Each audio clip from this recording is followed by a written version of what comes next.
find out in just a bit, folks. Again, let your voices be heard in chat. Who you guys think is going to take this one? Will it be Python? Will it be Omni? We'll let you guys know which emojis that would be so you guys can support your favorite teams. Once again, Nello Mello and Poch Spice on the mic for this first half of round number 1 between Python versus Omni.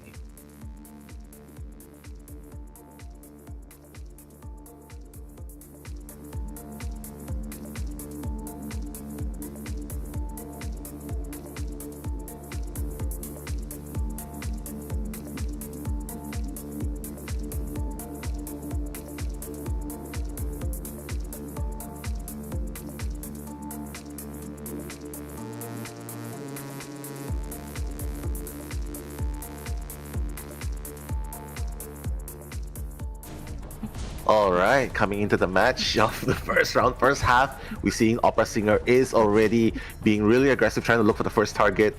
WWY trying to make the rotations away, but putting down the pallets. Yeah, you gotta put that second pallet down. Fortunately, in time, he's gonna break the pallet. Loki continuing pursuit on the shadow form, and the scary thing about Opera Singer is the dash, like super dash. You know, catching up to the survivors really fast. Let's see how Cheerleader does here. Yeah, it was actually kind of scary because it was the first officer that was near the cheerleader, and the cheerleader getting the pallet slam right when she was actually on the cooldown, so that actually helps out a lot. Note that the traits are, I mean, the persona web is kind of locked, so Psychologist, at least we know, has a tide turner, so it's not just one that can go for that rescue. So now we see the shadow dances here, just trying to close it out. That was so scary if the Terror Shock did happen, but WWY doing a great job so far.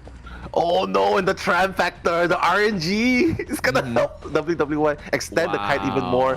Loki is not going to board the train. He's just gonna be on standby. You know, the moment he comes down from the train, he's gonna get that first hit. But by that time, the double cheer should be ready.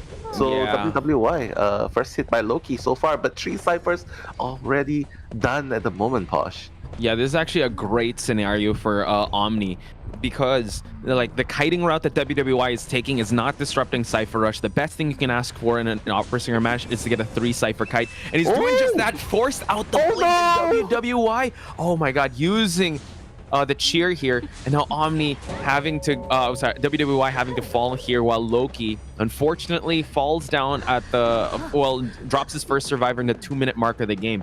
Again, job well done by this cheerleader. Yeah, cheerleader, but that was a 3 Cypher kite without support against an Opera Singer, and yeah, I just feel like that should be enough to secure a very favorable position for Omni. But yeah, the rescue here needs to happen really, really well. But I just feel like this is Omni's to take if there's no mistake here. Loki trying to do a Terror Shock, I think. That's probably the only tight turner. The game-changing play. Yeah, true. And now the Psychologist eating that hit. And WWY, interesting. I guess they want to really just play this one safe and not really disrupt any Cypher Rush. And now he's just going to go to the corner here. So, again, conservative strategies, thinking that actually the survivors are already working on their last Cypher. Full presence is already gained by Loki. So, and, you know what? The trait is still on cooldown. So now I believe we're going to see another rescue happen. Yeah, it's too fast. There's no pressure onto the ciphers at all.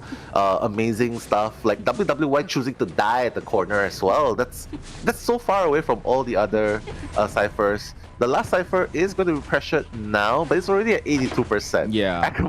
And it's going to be a free rescue at this point. So Loki's gotta utilize the change targets really well here. Yeah, he's gonna make it all count. Yeah, and now they're actually opening up 2 more ciphers just to make sure. But like you said, you as an Opera Singer, you know, you want your first chase to happen really well, and your vicinity or the area or the territory that you protect can really pressure down those ciphers. But Omni, having a great start to this match, have already spread out the cipher presence, and Loki actually extending back here to the school gate area is actually going to open up someone to go for that last cipher. And Juan taking this next chase, he's still got some pocket watches, but eats that first hit, so it's going to be a little tough for them to actually continue on. And Loki, realizing that last cipher is shaking, is going to head back to the corner house. Yeah, Agramon, you know, the spider senses going tingling really hard. It's like, yeah, I gotta head back, but I think it's a pretty hard position for Loki because they're starting new ciphers at the other end of the map. So even the cheerleaders having fun there, like and it's really hard to maintain pressure. Yes, you can down a survivor, teleport, but yeah, I mean by that time the cipher should be halfway done. It is 50%. Okay. Loki needs to middle camp. He needs to thwart the attempt rescues. But even Honor's on the last cipher already. So yeah. So now Honor is actually on the last cipher. It's at 98%. So you consider that a bit prime. Loki now staying around this area. Juan's gonna go for that rescue. Hopefully they time this pop well. We see that the tide turner of the watch is gonna take effect for the rescue to happen. So they're gonna have to time this pop pretty well. Hang on. Okay, still at 98%. So they will actually share the first officer actually at the corner house. Yeah, I'm surprised he didn't hide in the. He didn't vault the window. Instead, he chooses to die near. He chooses to die near the same place, I would say. But now it seems like Agramon has the coffin. WWY is coming for rescuing duty, gets that one hit, but she has full cheers. Can he make it in time? Is anyone gonna pop? Okay, it's gonna pop. And the cheerleader is going to use the first cheer to get the speed boost. Again, another speed boost. Loki trying to down WWY. At this point, putting down the pallet. Oh no, Loki's gonna break it, and now, yep.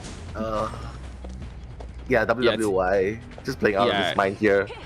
Exactly. WWY actually, you know what, amazing kite and also amazing endgame save to continue on. Again, that's the power of the cheerleader, right? But teleport is going to happen. Unfortunately, Honor was able to move out of the way. So now a psychologist gate is open. Cheerleader is healing up. Nice usage of the flywheel, Honor, on this pallet. Yeah. Really beautiful, but here's the thing. He doesn't have coffin anymore. He gave it to the psychologist. But yeah, I mean, Loki cannot allow for escapes here. He definitely needs to down at least one. What? Playing with fire here? Omni's playing on fire here. It's missing all the time. What's going on, man? Honor, the crazy jukes, the discipline, and now cheerleader is up. So it seems like he's gonna, he's not gonna go for the chair just yet. He's gonna try and find more survivors, or no? Yeah, Loki, I think he has to mitigate risk and not just deny the four-person escape. Get at least one survivor on the rocket chair, and they're gonna just go with that a 3 in round 1, but she's still a menace to deal with. Menace to deal with, indeed. It's up to Python to try and equalize this in round number 1, second half here. But before that, shout outs to Celine. She's sending her love to us as well. So thank you, Celine. Shout outs to you, Celine. And yeah, bringing you the commentaries here is me, Mellow Mellow, and Posh Spice, round 1, second half.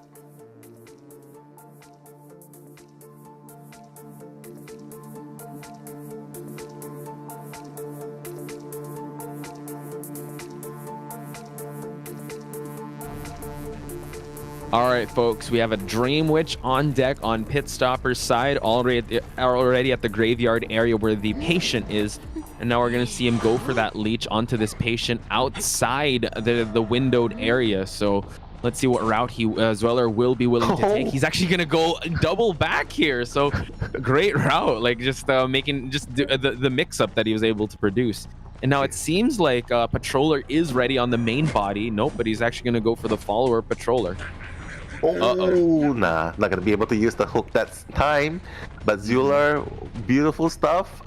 Trying to hook himself out of the position he's in, but nah, he's gonna get that first hit, and now the body is ready with another Patroller.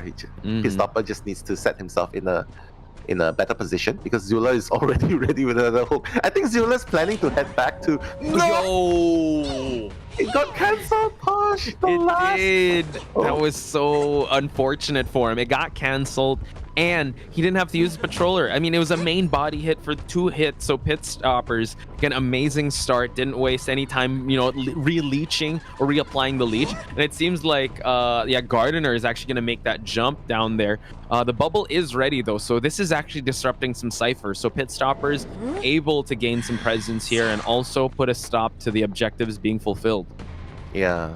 ZY can definitely make this rescue. Just needs to be careful not to get the double down. But Zular has no hooks to work with, so a little bit of kiting here might be needed. Okay, pit stopper, try to hit, but that miss swing is gonna help. And even SNY is gonna come in, trying to OB a little, giving him some distance. Incredible like support. You know what, the rescue did happen. Tide Turner is done, and SNY 6 is actually kind of escorting the Zweller to a better spot, because unfortunately this patient does not have any items to work with, and it seems like he's going to spread his presence even more by leeching onto the Antiquarian. So the Antiquarian has to be very careful. Tried to go for the hit, able to get the stun here, forcing him to actually switch followers. So I love the support, but now the Cyphers are kind of halted for the time being. Yeah, I mean, I wanted to point out that 1 minute in, and 3 Cyphers are almost done. But but while all of that is happening, that blink switch is going to that hit. I didn't think it would connect, but pit stopper, knowing the hunter's attack range, utilizing it to the max. That's gotta be like max hit there. Oh yeah, for sure. He really knew the tip range of that hitbox, and he was able to use it before the Antiquarian made that jump. And note that the blink has already been expended, so you know that this Dream Witch is at mid-game. The 2 patrollers have already worked their one patroller worked their magic, and now the Antiquarian has fallen down. Patient is about to expire. Mercenary at least got his leech away. Pit stoppers now. Main body is actually here for the Gardener to go for the rescue. Oh yeah, you gotta be careful playing against the Dream Witch. Yeah, that hit's gonna end. Zular's gonna fall pretty soon. But SNY6 is going to be picked up first, so I'm not sure if he couldn't heal in time or did everything happen so fast, because should definitely have just stood up, used up the self-heal and run away. That was quite unfortunate. And now the blink attempt, unable to get it, and now the Gardener's bubble and the chair hit. What a rescue by the Gardener.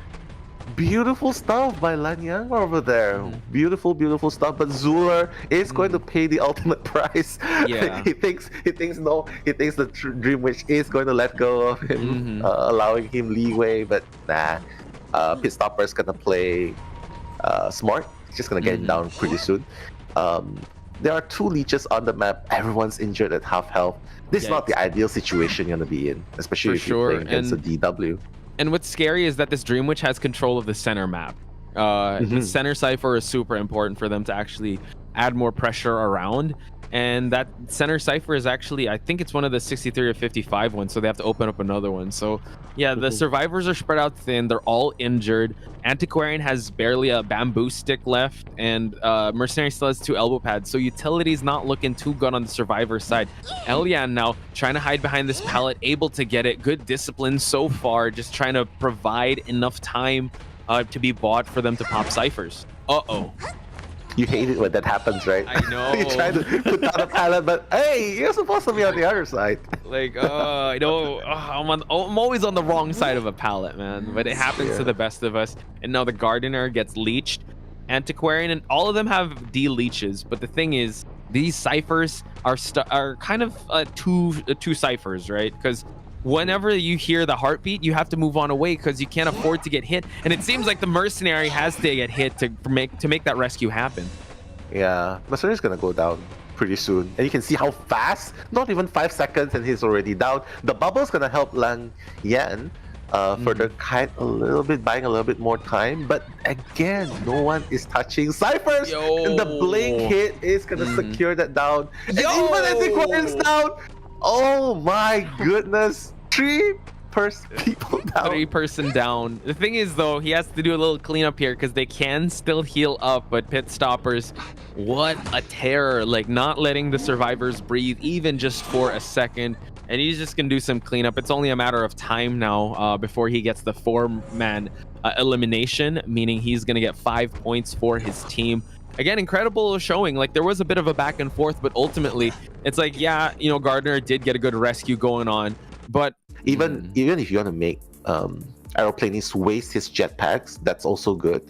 But I still think Agromon should be the first target by Dreamer right here. Yeah, and as a breaking wheel, you can't afford that because you can actually have the gift of speed of just moving around the map. But As we said before, this is all or nothing Hunter, and Dreamer coming in clutch. Hopefully he'll be able to get that win for his team in the first half for them to be able to set sail until game number 3. But once again, Potch Spice and Nello Mello on the mic for round number 2 first half. Yeah, can see the breaking wheel. Wow, the Wheel brothers making the rotations, trying to chase Juan actually. So the plan, probably trying to waste the jetpacks here, but Juan is doing an amazing job. Yeah, hugging this tree is actually a good strategy. It's gonna frustrate him to actually, tree hugging. But Juan, let's see if he's gonna use the jetpacks to stay away from this first hit. Using it right away. He's still got a few more charges.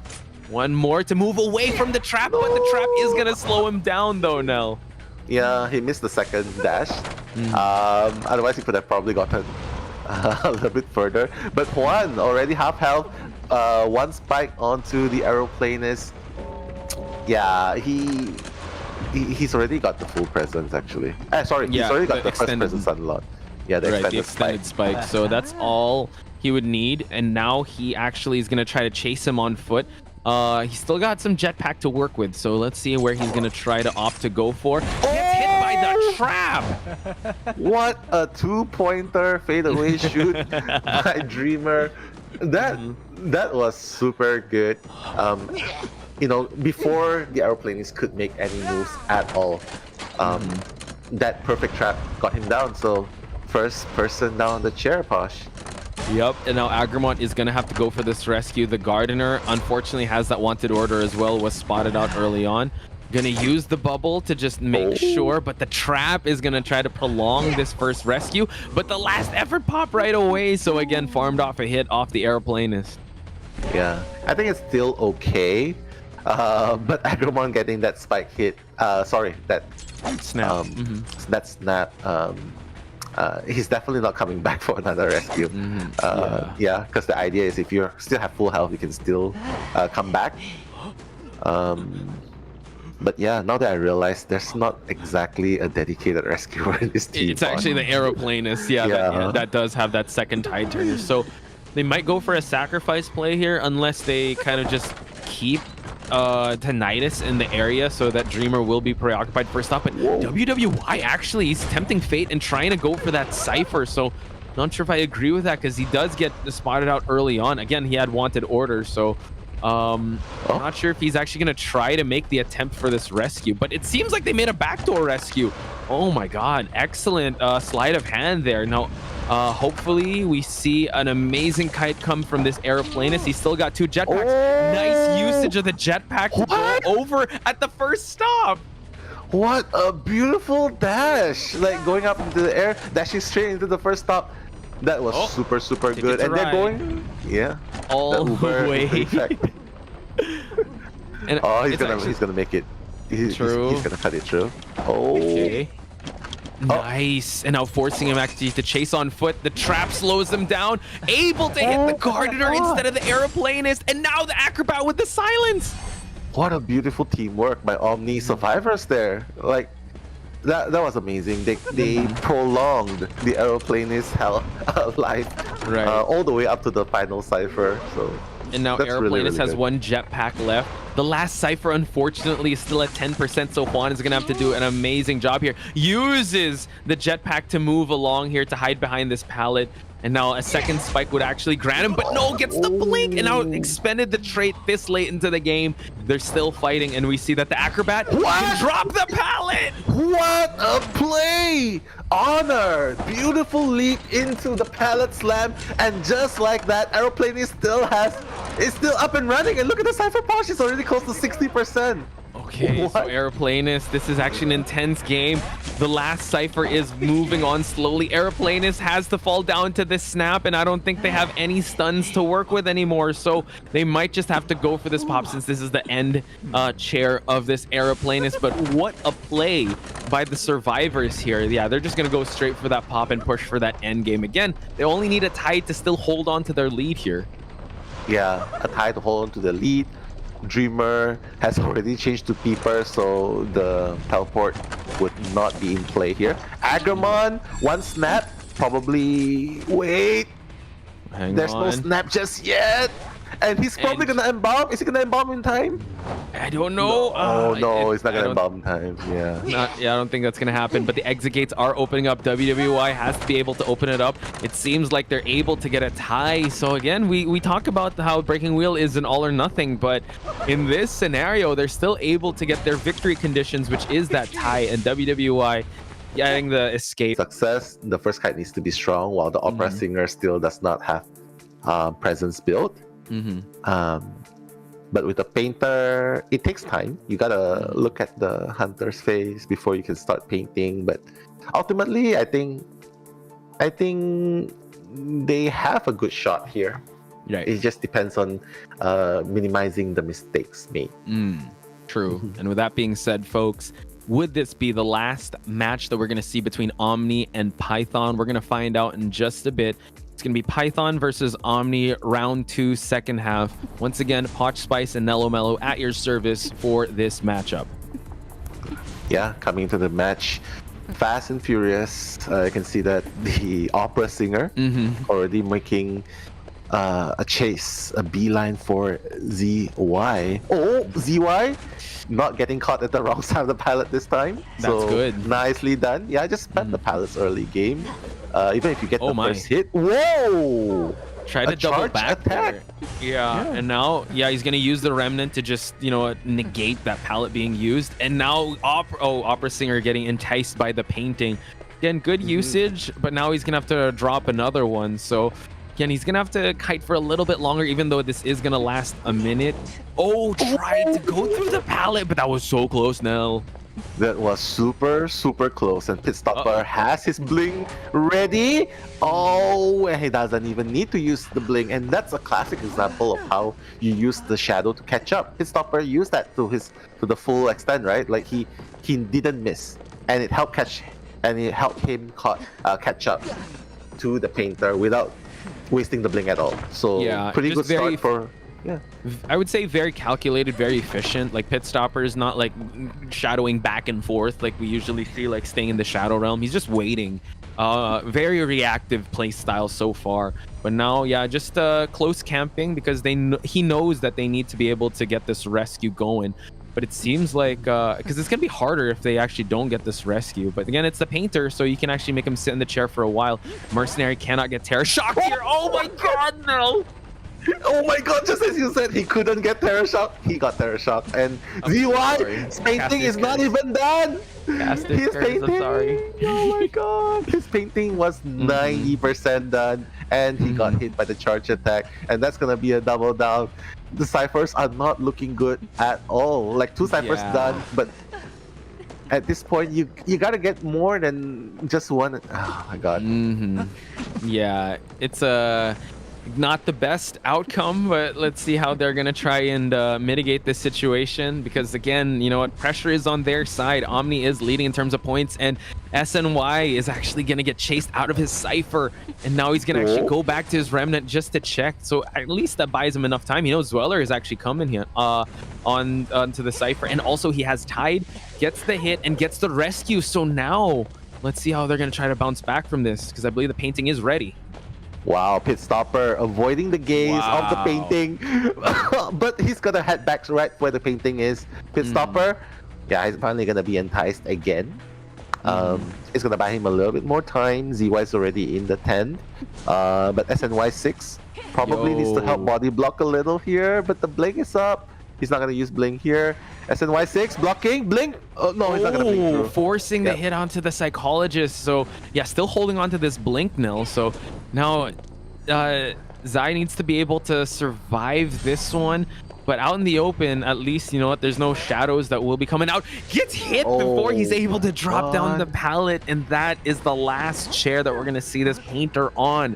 So again, you know what, Python healing up. They want to be able to get at least a 3-person escape here, or at least a tie. But then again, the points are going to, you know, really chase them down at the end. So Pitstoppers wants to be able to end this here and now. Exactly.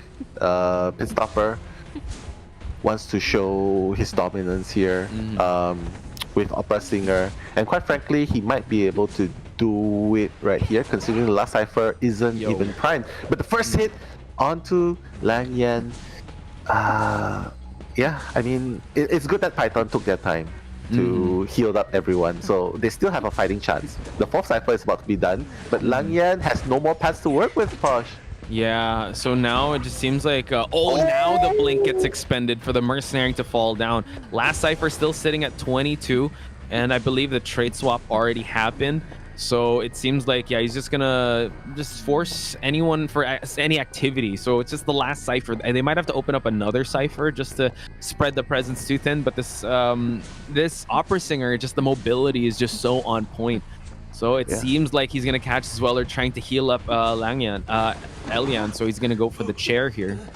Yeah, the cipher has too little progress for them to actually commit to it. I feel like if like rather than run all the way to the fourth stop, I think going to the first stop would they could have decoded it there, right? Because now you see the opera singer can easily come and pressure the fourth stop cipher. It's so much closer to the bridge.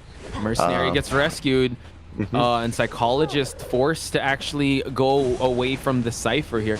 We see that the Shadows is actually gonna just make the chase even easier, and Psychologist eating that last hit gonna fall down. So they're still they still haven't opened up a new cipher just yet. This last cipher is still sitting at 37%. But yeah, mobility is definitely not on the survivor's side here. Probably only on the aeroplanist, but he only has one jetpack left. Yeah. And that's why they should start a new cipher. They should have started it way before they went back to the fourth stop cipher. It seems like they're finally going to be doing the first stop cipher. But it's only at 10% at this point. Aeroplanist, like what you mentioned, says one jetpack can definitely make the rescue by closing in the gap. But that's about it. He can only make one rescue. If he gets injured in the process here. Oh my god! Before half, what a play! Yo, that's crazy. He's able to get it, and now still able to mitigate the damage here by moving on away. Psychologist now, he's gonna just fall down here in this corner to just allow enough time for them to actually prime that cipher. But like you called out, Mel, oh wow, it seems like he's gonna go for the mercenary now. So Pitstopper's making a huge statement, leaving the Psychologist on the floor here just to pressure this cipher. Wow, what a play. He probably thought that the last cipher was very close to being primed. So he's being super aggressive here, teleporting straight away after downing the Psychologist. But that does open up a slight window of opportunity for Python to come back and rescue. But I don't think that's very possible, especially since it's the Psychologist that's left standing. He's just gonna bar camp. Yeah, it's really far. And yeah, that cipher is close to being primed. Is he gonna spot out the Psychologist coming in on the right side? Seems like he already did. So now it just seems like only a matter of time if the Psychologist does fall and they pop that last cipher. Nice usage of the Shadows, and now the cipher is already primed. So let's see how they're gonna play out this endgame. Yeah, I mean there's only one play here left. Mercenary is already gone, has already been sent back to the mana. Psychologist revived after the last cipher being popped, but SNY6 on the Psychologist. How long do you kite? Apparently you can still kite because he's changing target to Zuler. Yeah, Zuler now unfortunately has to use his last jetpack there, but you know, detention. Opera Singer is just really scary to go up against, and it seems like he's just gonna go for that chair and go for that other exit gate, because again, Omni just wants to get a 3-person elimination for them to call themselves the victors. I'm sure Pitstoppers is still gonna try to teleport and see if he can get enough, like just to secure the 4-point game, right? At the 5-point game. Hasn't found the Psychologist, so good hiding, but no, finds him at the end. Yeah, perfectly played by Pitstopper. The teleport was on point. SNY6, and the delayed charge attack. Yeah, he was baiting that he was baiting the pallet slam, but looks like he is going to go down. And there you have it, a second 4K by Pitstoppers. Congratulations, Omni. They're moving on to the next round. GGs are gonna go out. Omni has showed a dominant performance, not only there. I think a lot of these characters in front of us right now, I think Mushin don't really see them as a threat. Mushin, I mean, being arguably one of the strongest OS hunter in NAE right now, I don't think he has anything that he'll fear. But we will head into the match. I'm Chocho and I'm joined by Nello Mello. We'll bring you BO1 first half between FCN's Hunter versus GNC Survivor.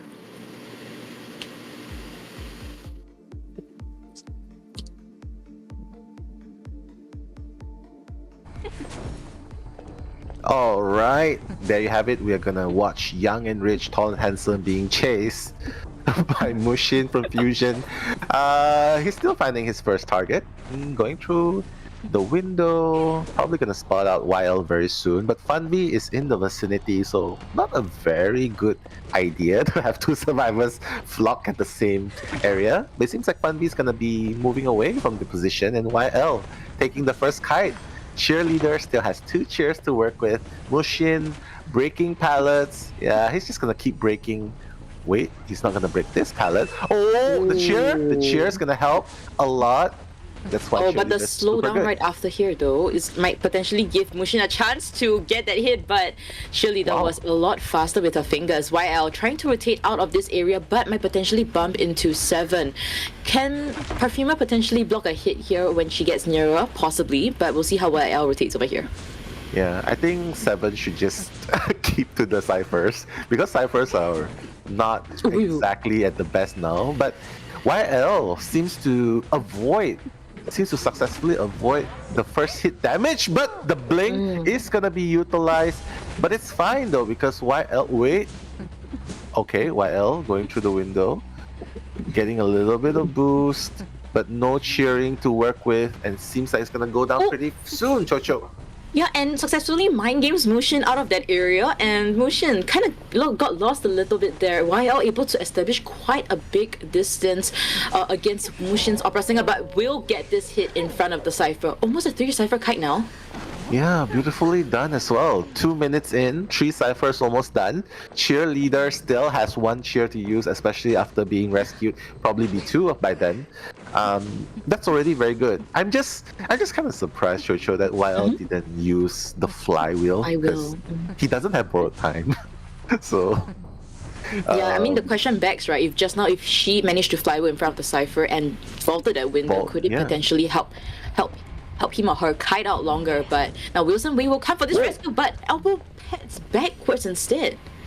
Mind game there, mind game. But that's gonna cost them. It's not gonna be before half rescue anymore. Might be a terror Mushin's shot. gonna try. Yeah. Oh my Terror god. shot and they over half rescue now. So right now, YL will be on his last legs and trying to kite this out, but Wilson trying to body block Mushin over here, but YL just rotates out of the area. So kind of a curious decision from the side of Team GNC. YL will slow down here and vault this window to get that boost. Yeah, I think they definitely shouldn't try. Whoa, nice flywheel. Wow. Beautifully done, but YL just buying a little bit more time. The mind game's going on here. YL is gonna go down. But Chocho, talk to me. Like, I definitely think you shouldn't force that before half rescue. Yeah. I think even if they do a full blood rescue, it's more than enough. The ciphers are more than enough.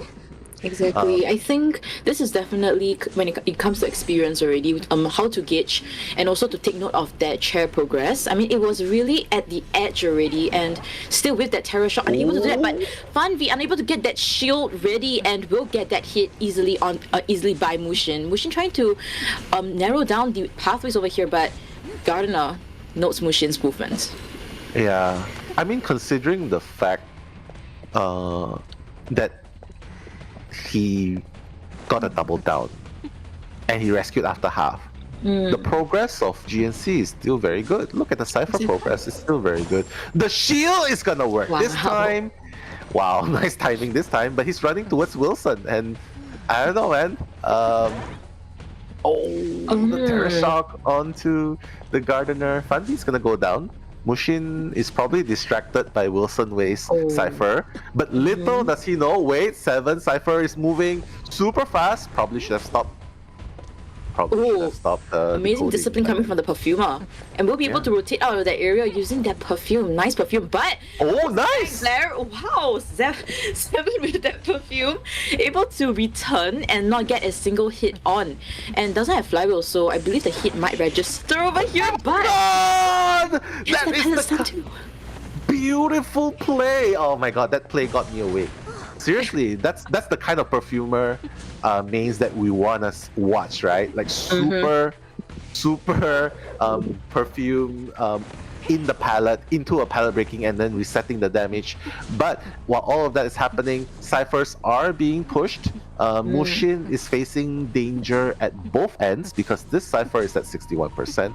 The other cipher that Wilson was working on was 87%. So I think they should probably, what do you think? They should probably heal up first? I think it's still fine. I think right now I'm kind of curious whether Mercenaries expanded his self heal already, because if he did, I think Mushin might potentially kind of bait on that, kind of force him to be down, and just kind of change targets during the end game and go for a 3 kill. But getting that down, and Wilson will leave that cipher, FunV doing the exchange between who will decode, who will rescue, and the teleport will be up in about 10 seconds. Yeah, teleport will be up in 10 seconds. And the cipher is not even done. I think by the time he reaches, by the time he teleports, cipher would probably be prime. FunV blew the cipher, but fortunately he's going to be able to vault away from danger. Mushin in hot pursuit. FunV needs to be super careful. Has one elbow pads to work with. Probably shouldn't save it. Nice! Wow. Nice. That's a change job to Mercenary right there. Yeah, I mean, very good tight kiting from the side of Garden, able to react quickly and uses the elbow pad effectively going against Opera Singer. Will get stun as well. That was so good. And now Wilson will try to force that last cipher at the back broken area. 7 will come for this rescue instead with elbow pad. Wow. I mean, such a beautiful kite, and that's enabled GNC survivors to get the cipher all the way up to 99%. But the question is, 7 needs to make this count. Probably needs to use the pad. Unless if he can sneak in. Otherwise, I think Mushin's just gonna send him flying away. See, and even if he pops, is he even gonna? Oh my God, he's not even gonna be able to make it away. See.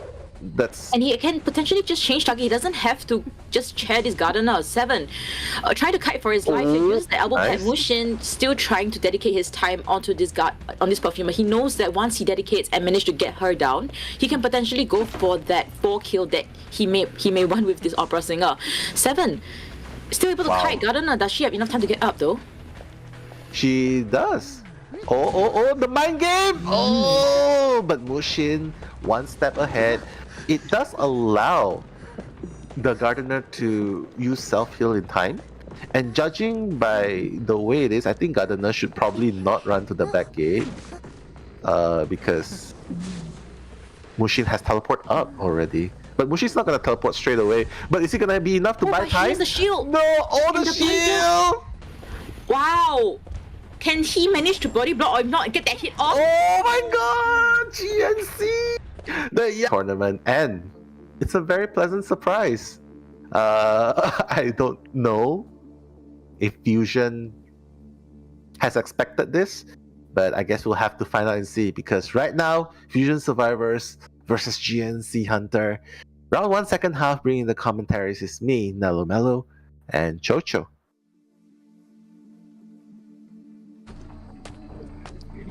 Heading into the match, the Night Watch will be heading towards, I think, potentially the Acrobat being spawned over there.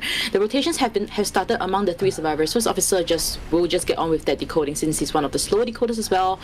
And I believe the Scar will try to kite this out. Wow, Scar is like circling around the area, right? He's like, hello, I'm here. Can't you see my blood marks? And he's got Santi's attention for sure. But the red bomb is gonna allow him to build some distance here, Chocho. Yeah, I'm able to jump over there. Scar will just vault very dangerously over there. Nearly got that hit connected, but luckily for the side of FZN, it wouldn't be an instant terror shock situation. And I believe the hit may register before he enters the pallet, and it successfully connects. Oh my God. Scar already using up 2 out of his 3 bombs. Well, the red bomb is gonna replenish over time. especially since he's taking first kite. But the bling hit onto Scars is gonna solidify that down. It's gonna be the first down by Santi Devil, Itakol, Itakwa. Wow, beautiful start so far, Chocho. Yeah, and yeah, I mean, comparing the situations for FCN versus the FCN survivors versus the previous survivors that we had in the previous half, definitely FCN survivors are actually having it slightly tougher since it's not a full 3 cipher kite. Now, Sally will be coming for this. Will not. We'll just bait it out. Momo will come for this rescue from the back door, and will he have Tide Turner? Wow, he's really gunning for the Terror Shock. No Tide Turner to answer your question. And Scars! Oh my god, the switcheroo happening! And Scars is gonna find that opening. Still has one more bomb to work with. But the wind force is gonna pull Scars back a little. Oh my god! I think that could have been a hit there, but it's fine. Still making that kite work. Has one more white bomb to work with. Acrobat. Wow, I'm really surprised that Scar is making this work, right? Even without Tide, he's still managing to kite so long, but no, he's not even using the bombs. And he got down, and Santi bringing the Acrobat to the chair for the second time, but I guess Scar has done his job, because without Tide, he still managed to buy some time. 2 ciphers remaining. First officer still has Tide, can come in for the rescue, but I guess they're not gonna do that. Lace is just happily decoding at his cipher, Chocho. Yeah, and Sally will try to come for this rescue, unable to generate that bubble, unfortunately, but I believe a body block situation might happen over here since Cypher... Actually, no, because of the Cypher's not being enough at all. Oh my god! The red bomb! Maybe trying to use it to gain some distance, but it's not working. This is very unfortunate. Scars will unfortunately be going down, and the ciphers are nowhere near done, Chocho. So far, Santi is doing an amazing job. Like, first person out of the manor already, and everyone's injured except for the first officer. Alright, so 2 of them half health, and I think first officer just healed up Gardener as well. So we'll see how they might potentially play out with this 3-man situation, and last 2 ciphers at about 30 to 40% each. Yeah, I mean, they're not touching ciphers yet. They've already healed up the Gardener, and I guess they're looking to heal up Momo as well. Not too sure about that, but Sawi and Lace are already have their hands onto the last 2 ciphers. As a matter of fact, not the last 2 ciphers. Apparently, Lace is starting a new cipher, so it's gonna buy a little bit more time for Santi to catch up to any survivors. But it seems like Santi is just lingering around in the graveyard. Yeah, I think Lace is just trying to give that year mark to pressure Santi at that cipher, and the other 2 is just running about at that back broken area. I think they're kind of guessing that Santi might have a trump card and might just change to teleport to pressure them once again. Now Lace will get the second kite. Yeah, Lace with the second kite still has a pocket watch to work with, but Santi forcing him out, trying to get out of the range of the hypnotism before going back. Yeah. Lace gonna activate it for the second time. Unfortunately, not gonna hit the hunter there. Oh, and the wind force! Beautiful stop! And hitting as well! What was that beautiful play by Santi? The anticipation of where Lace is going to be, pulling him back into the hit, and now Lace all of a sudden, he's gonna... Wait, okay, still surviving. And the Terror Shock onto Lace. Chocho, last cipher is not even prime yet. Not even 50. It's only at 50%. Lace is down. Santi is in a very, very good position to get a draw or more. He's even bringing him close to Momo. Yeah, so the situation is looking kind of tricky now, because during the kite during Lace kite, right, the 2 of them were just running around the map. They took the time to heal each other, and they just weren't decoding. They were running about, so Lace kite ultimately became something that was of no use, and now Momo is being pressured to get this early rescue as well. So will the cipher be ready by then? It's definitely a no, and we'll see how Momo might potentially play this out. He can even pull them back, but oh no, missing by then. Probably gonna activate the card. He's not gonna activate. Oh, he's not gonna activate the watch even. But I think that should be a very good opportunity to use the watch to prolong the kite, right? Because now Cypher's gonna be prime, but Momo, you're caught. He still has a book, does he? I think he does my God! registers, and Cypher will pop now, and he will not go for this rescue. So it seems like they are gunning for that potential 1 escape only instead of giving Senti a 5-point kill. Now, Senti, I think he thinks that they might go for a potential backdoor rescue, and he'll just hit towards the back gate. Gardener will rotate away from that area. Yeah, I don't think Novelist can make it in time anymore. Momo is trying his best, but oh my god, Momo is actually trying to gun for this, but it's so super risky. Santi is in a very good position to get a win here, Chocho. Sanwi has not even opened the gate yet, and she's already been spotted. The Gardener has been spotted by Santi. Oh my god, will this be a victory for the debut Itak? Wow!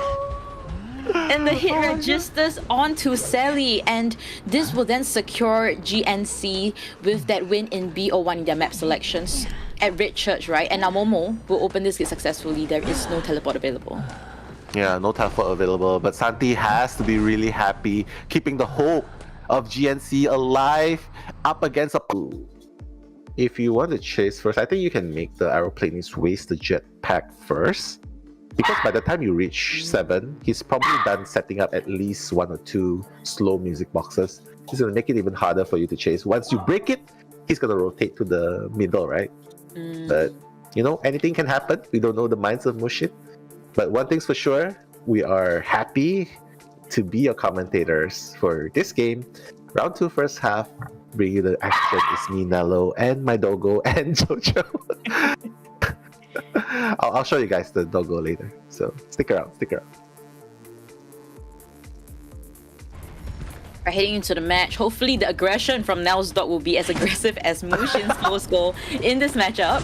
And now just heading straight for the center and trying to find where the female dancer is. The boxes have already been placed and the rotation of the female dancer is extremely excellent. So now has no sight of any survivors in front of Mushin. Kind of lost, I would say, at the start of the match. Yeah, lost but never forgotten. Mushin arming his pickaxe, still trying to look for the first target. Oh, Spider-Man is gonna make his move, closing in the gap, but he still couldn't find anyone. He's like, where is everyone? I invited everyone for dinner to my birthday party and no one turned up. I'm so sad. YL already boosting far away from Mushin. Mushin still has 2 seconds left before the pickaxe, because he can use the pickaxe against. But I guess he's gonna commit to YL, Yingluo, and knowing Yingluo, he was a very hard first chase in the previous game. Exactly. So now Mushin forced to just break that pallet, and we'll try to play around this area. But I believe the moment he throws his axe, I believe YL is just gonna rotate out of the area very easily. Still has, you'll be using that jetpack now, and we'll be left with 1 left. And Mushin has Blink available now. We'll see how he's gonna utilize that to potentially get that instant situation that he needs right now. Yeah. Whoa! Eh? Oh, he's like, okay, I think you're gonna swing here, but YL premature drop. I don't know if I like this premature drop. But YL still has a little bit of boost to work with, but I don't think it really matters. Mushin! Okay, he's gonna end with a swing, and YL's gonna go down, Chocho. Yeah, and able to expend all his 3 jetpacks already. I think the last one was kind of short in distance. He kind of went towards one of the boxes at the side, so instead of moving forward towards the window. So really unfortunate, but on the side of Mushin, he brought... Actually, he hasn't expanded his gun yet, so he can potentially get that instant situation if the survivors decide to go for this rescue. Yeah, and this is why it's so dangerous, because the camping is really, really hard. But just as I said that, he obviously he already used up his skill, so he doesn't want to waste any more time. Oh, YL! That risky vault. But if he can make it to the... Oh, nice! Beautifully done, but unfortunately, Fool's goal at full presence. The moment the pickaxe hits the wall, that's chip damage. The moment he pulls it back, another chip damage. Exactly, and smart move by YL as well to just crawl underneath the tram to buy out, even if there's additional 10 to 15 seconds for his teammates to decode. Every second counts, when, like we mentioned, and Whoa! wow, able to still get that damage through now. Everyone's chipped. Exactly. Everyone is chipped. No one can come rescue. Like, you can only heal the mercenary, but even then, he's still going to be 25% damage. So no one can come for the rescue anymore. I think they should definitely just sacrifice the aeroplaners. No more jetpack as well. And unfortunately, it seems like the YL is going to go down. Wilson Wei, in the vicinity, still has 2 elbow pads. Just wants to give the Nidus. But careful, Mushin can sniff out whoever's trying to... Oh my god, he just sniffed! And my god, what just happened? He was trying to paddle away. Yeah. And things just didn't work out. The thing is that once this full skill, okay, specifically Mushin's full skill, once he pops off his second skill, he doesn't even need his basic attack anymore. He's just using his skills all throughout to just get the damage onto the mercenary. So we saw that instant down situation right in front of Mushin. And now, survivors wise, they're all 1/4 health. Who can come for this rescue now? Like, it's a very dire situation for the side of survivors. Yeah, Acrobat can definitely come because they know that Mushin, at this point, he's playing aggressive. He's not going to... Oh my god, he's trying to bait the tram, is it? Oh, the tram coming in a nice place. Wait, the tram, not gonna hit anyone. Mushin, getting blocked by the wall a little bit, but the free rescue is gonna happen. So the hopes are still alive for GNC. Mushin, on the other hand, since we can't really see the trades, I'm just assuming he doesn't have trump card. But he does have Blink available. So yeah, he really needs to look to down one more survivor. 7 in the vicinity. I mean, Cho, how did he even find the mercenary? It was the hunter instinct. Yeah, hunter instinct. I like that. If it's unexplainable, it's hunter instinct always, right? So Bro, how far was that? Mushin just gonna head towards the other side of the tram just to wait for, I believe, Acrobat that is on the tram. No, Sorry, it's mercenary. the mercenary. Oh my god, mercenary! The moment he comes down the tram, Oh no. oh my god, Oh, he's gonna be like, no. boom, baby. Oh, he missed once. He's gonna swing. Not gonna be a miss anymore. No one's touched the last cipher yet. Wilson Wei, probably just gonna die. Very far away. Oh, the ciphers are gonna be worked at the moment, but he's dying a little too close to the last cipher though, Chocho. Yeah, I think this is gonna be really bad. It's gonna be extremely bad, and now the bot is just hiding there as if Mushin can't see that, and Van V will go for this rescue together with the bot. So it should be a stable rescue, but oh, we'll be using the bot instead. But will he get the rescue off successfully? He has to go. He has to die away. He cannot keep dying here. Yeah, he definitely needs to die away. Ciphers are almost done, but crazy. Yeah, they can't pop in time. And Mushin, just to make sure that they can't pop in time, he went to blink forward just to pick up the mercenary that's down already. And I think, you've predicted it right. He does not have trump card since he's not changing his traits still after blinking. And now 7 will try to kite this out. Yeah, 7 still has 1 hit left. The moment Mushin's skill recovers, he'll probably be able to down the dancer. Should probably start pirouetting away. Oh, she's not gonna, and she will see her fate now. Fanvi, Trill trying to open the gate, but will it be enough though? It's an acrobat opening up the back gate, so I don't think this will work out now. Yeah, it's not working out. Fanvi's running away. He's like, yeah, this is not working. I should probably wait to go to the dungeon. But look at how fast Mushin is catching up. So Mushin, this might be the comeback game that he needs because, oh god, he still needs to wait a little bit more time. 7. Oh my goodness. Fanvi is just tempting fate. He still has balls. He still has... Yo! Oh my god, that's so close. But no, 7's not gonna expire soon enough for Fanvi to make the dungeon play. And Yeah. Fanvi! Wow, okay. That one pallet slam might be the opening that FunV needs. He still has a ball. He still has a ball to work with. FunV! Oh, Playing Mushin. with fire over here. The mind games are on. Mushin trying to trap FunV over here, but FunV just dodging out every single shoots from Mushin and has one ball left. Will match bomb, but the hit registers unfortunately, and it will be interesting matchup. Hopefully things do work out for the side of GNC. Unfortunately, just now we saw an aeroplanist that didn't really kite that good at the start against a breaking wheel at Moonlit River Park. But hopefully this time around, Scar might show us how it should be played against a breaking wheel in the early game. And now I'm Chocho and I'm joined by Nello Mello and bringing you BO2 second half between GNC Santa Santi versus FCN Survivors. Yeah, shoutouts to Peanut the Ganji Lover by Vinny. Hopefully you see this. But coming in fast and furious, the three-faced god, already the first spike? That was actually really good. Onto the aeroplanist, probably brought insolence as well. A very aggressive build. But Scars, wasting no time, is gonna nuke him away.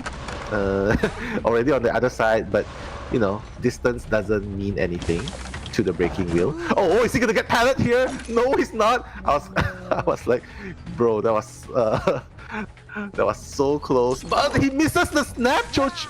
Wait, no, not the snap. God, I got confused by the animation. And he's Scars. okay, and yeah, Scars able to kite it out even after getting the two spikes, forcing Senti into wheel form once again. And now Scars will get that third spike, but the pallet slam once again did not work out.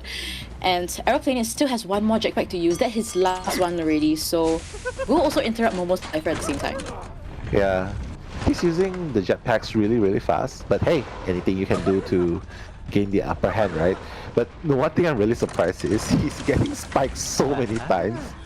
And the miss again! Oh my god, Santi Devil downing straight away, dodging the pallet slams left and right, putting 3 spikes onto the aeroplanist, and just one hit, I believe one hit away from full presence. And like what you said, Chocho, disturbing Momo's cipher as well. Polars, he sees Polars. He's like, Polars, are you gonna jump down, dude? Oh, he's gonna jump down indeed! The spike's gonna hit him. Maybe the second time's gonna make it.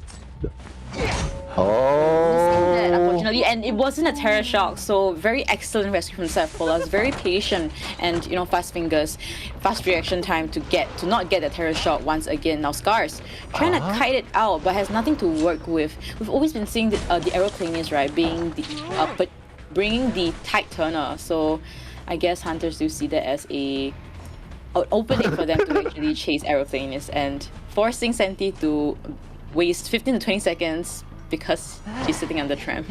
yeah, he fears the tram. He respects the tram, and thanks to that, no one's gonna get hit by the tram today. Scars is already on the chair for the second time, and Polar is getting Wi-Fi healed by the psychologist. So at times like these, you would be saying, "Thank God there's the psychologist." But hey, showcasing the novelist, I mean, we love seeing some decoding action going on, Savvy. Having a good time. Yeah. Santi, I mean, no hurries, man. Polars is just there to give the tinnitus. But Savvy is super close, but fortunately, already rotated away. So Savvy, nice awareness. I like how I just keep calling Savvy. Yeah, and I really like discipline right from the side of FZN and Survivors. They once the moment the hunter changes target, they just leaves the cipher and enters a very safe area instead of getting a potential free hit for Senti.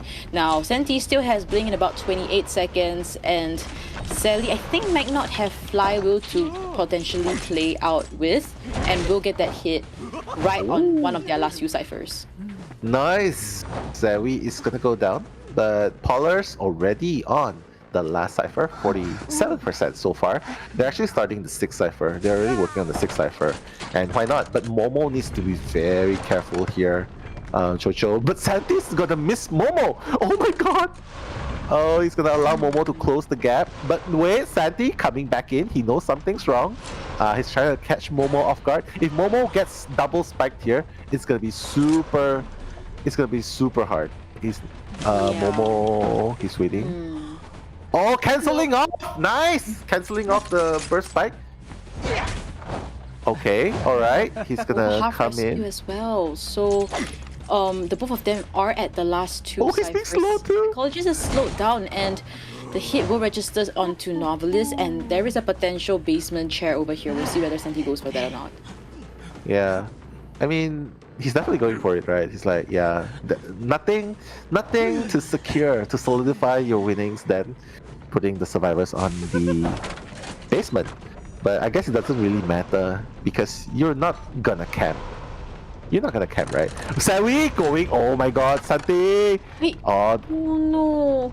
yeah, I think... Yeah, I believe the rescue does happen. The Cypher is at 99%. First officer is ready. The blink hit registers, and the Cypher pops. Nice! Oh my goodness. Psychologist is gonna go out. So here's where things are getting very interesting, Jojo. Breaking Wheel. You can keep going from gate to gate, from gate to gate. You can keep spiking and downing, Polars? spiking and downing. Oh, Polars! Is he gonna hit? Okay. It's not gonna hit. Huh. Apparently he's out of the distance. Oh no. Novelist is gonna start. He needs to get Polars down here super fast. But if he goes for the other gate, Polars is just gonna go back. Polars And is gonna Momo go is back. not gonna rotate away. He's just gonna hide and see if Santi spots him out. Santi does.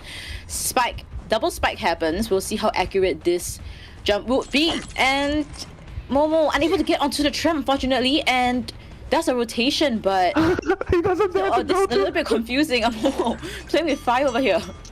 Yeah. But it's safe to say first officer has already opened the gate. He's already waiting.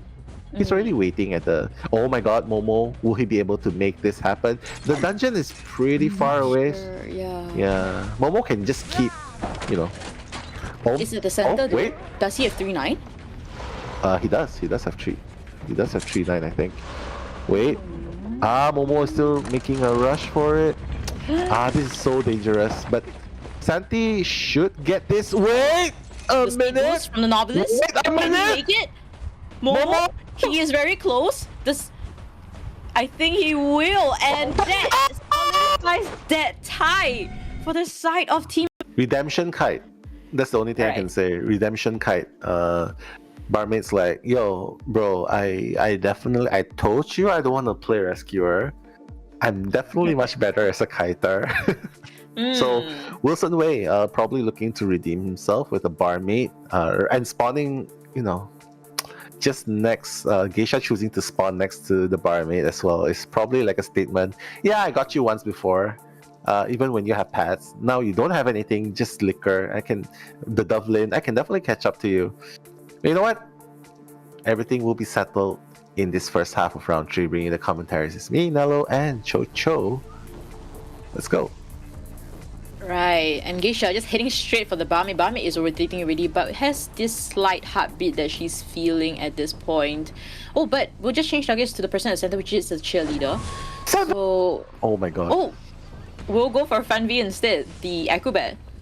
He wants some fun, I guess. But imagine if he stopped, if he was a little bit late, 7 would have been caught by Mushin. He was practically running into Mushin. But Mushin, fortunately, is going to catch hold of the Acrobat. Acrobat still has acrobatic balls to work with. Mushin, oh, the wall dash failed because of the bomb as well. Is he gonna make it? He can definitely not make it. Oh my god, imagine if that. Not make it. I thought it would make it, but the distance was actually closer than you anticipate. No, but Fun B being very... He was short Wow. of it. Oh, missing. But yeah, Okay. Mushin is kind of feeling quite a bit of his short dashes, right? I mean, this is not usually what we see of Mushin's Geisha, but I think it could be slightly nervousness or slightly rusty in the Geisha. I'm not too sure, but Mushin Oh! again, missing it, and the Nice. bird support do come through. Yeah, nice cancel dash there. The Seer's like, yeah, just in case. Oh, beautiful dash! Oh, wait. Oh, an owl here would have been amazing. Yeah. But it's okay. Yinglo probably thought that Mushin wouldn't have failed that dash. But it all worked out in the end. Mushin's gonna get Acrobat down. But it's okay. Acrobat still has a red bomb to work with. And 3 ciphers are about to be done. And not to mention... Everyone else is in full health, but the question now is, he needs rescuing. Who can make it? Cheerleader, I guess. Cheerleader is at the center. She can potentially go for this rotation and go for this rescue. I also see YL coming as well. So I think we overhave rescue considering distance that the survivors are to the aggro bed. Cypher progress slightly slower now since the only person decoding is Barmaid. And they gotta make sure that if they are actually wasting so much time over here, they better get the rescue done and done well. So we'll see how this works out. Yeah, I mean, Seven's already in the position. Have to be very careful not to get hit by the attack recovery. Wait, Seven? A little bit of bump. Yo, bro! What?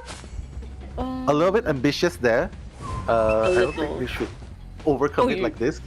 They're playing with fire over here, really. They're just really testing Mushin's ability to, patience actually, to not hit them and just be focused on Fun V. Fun V is on his last legs already. Cheerleader trying to give that speed boost for the aggro bed, but will not work out ultimately. And third and fourth cipher is kind of almost done. Fifth cipher has just opened only. Yeah. And that's what happens when you try to bring two people to the rescue.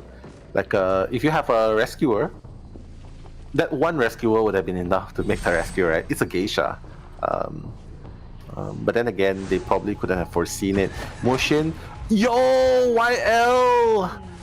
What a god, Mushin anticipating the fade back, a little bit of fade back. YL has to be really careful not to get dashed into. Probably doesn't have an ult anytime soon. Dashing through. Oh my god.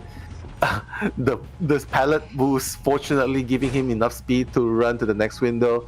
YL still making it work. Chocho. Yo. And we saw the D4. Oh, and this hit does register. It connects. And also we saw that the 4-kill win rate was at 62.2%, extremely high. So there is a chance that Mushin can potentially end this in BO3 first half. Last two ciphers, 85% as well as 54%. Wilson coming for this rescue. Yeah, Wilson Wei coming in, still has another double lane to work with. Obviously can go for a secondary rescue if he needs to. But then again, the last cipher is at the factory. It's at 85%.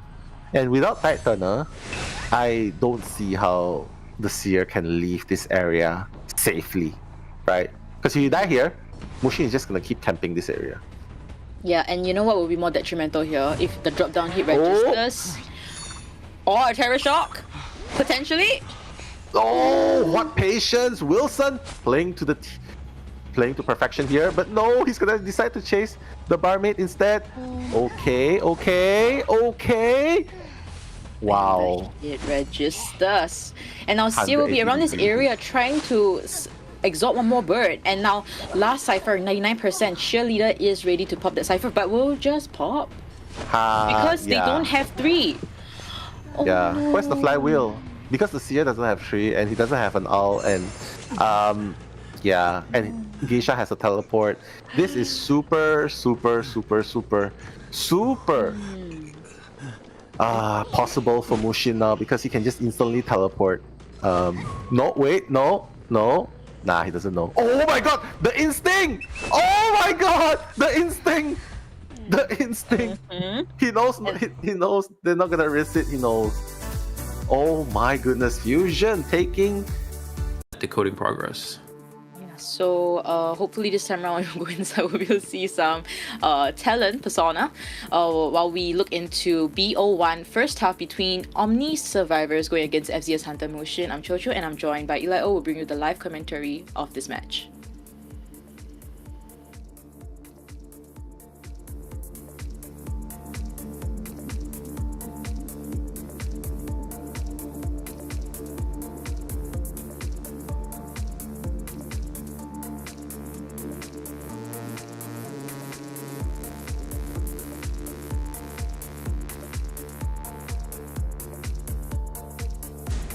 All right, here we go. Looks like he's actually going to go 4-stop first. He's actually going to commit to Cheerleader, leaving the Embalmer open to freely decode here. And of course, we are going to see the Gardener forced to rotate to a new Cypher machine because of that locked Cypher.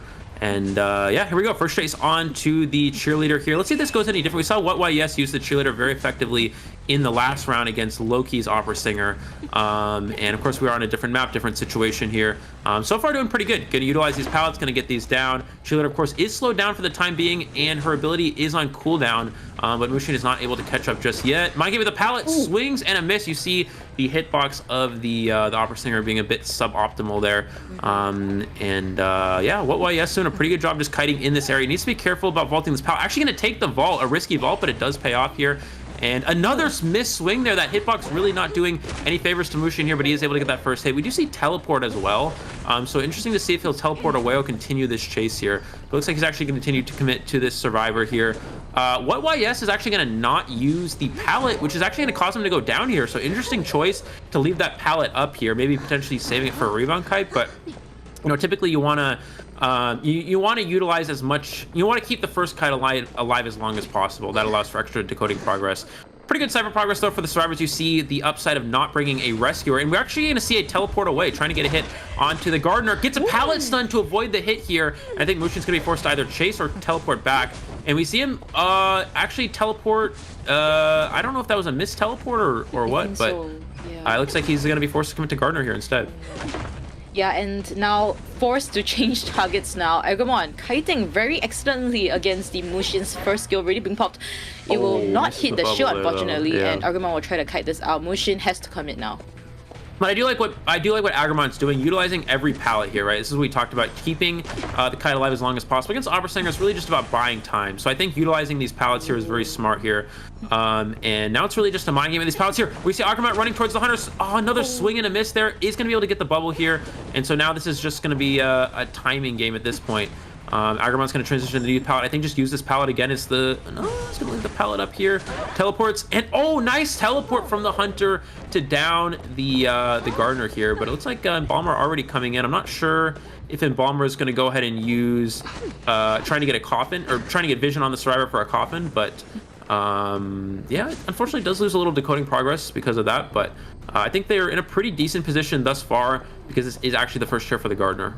Yeah, and very nice outplay by Mushin, right, in that kite. And now Honor just actually running around the map, coming back and forth from the chair and just running backwards again. So I think there's a bit of miscom, but now one with that very stable before half rescue, and yeah, we'll commit to Agumon. And now it's just gonna be a mind game with this pallet, swinging through the pallet, gets the bubble hit before the swing registers. That is very crucial, because now both these pallets are thrown down. Oh, Agumon actually stayed here. I felt like he could have ran away there. Oh, able to avoid that with the speed boost though. Now just a mind game at this pallet. He's going to switch places before the vault, which is even better. This is going to keep the kite alive even longer here. Now it's going to be a mind game at this pallet again here. And he throws the pallet and gets the timing on the drop again. Again, now just a mind game here, and he is going to finally go down. But the coffin is in play. I think the survivors will wait for the chair here. And this is very interesting. So they have one full Cypher to go. Now, if you're the Hunter side, do you commit to the coffin or do you commit to the last Cypher machine? They haven't actually started the last Cypher. We're actually going to see him teleport, looks like, to the coffin. So he's really just trying to secure this tie on the Hunter side, I believe. Yeah, and they're gonna leave the decoding to Aeroplane, in fact, and the other two should be coming for this body block situation go for that we're seeing already. Double body block. Interesting. Sorry, continue. Alright, so yeah, trying to come for the body block, and now three of them just running around the area blocking, but ultimately still unable to spot out where the Gardener is. A bit lost, but the hit does register onto Honor. Right now, all of them are half health. Mushin seems like he'll commit to the Embalmer. Yeah, looks like he's gonna down Embalmer here. Just gonna go for the chair. He doesn't want to give...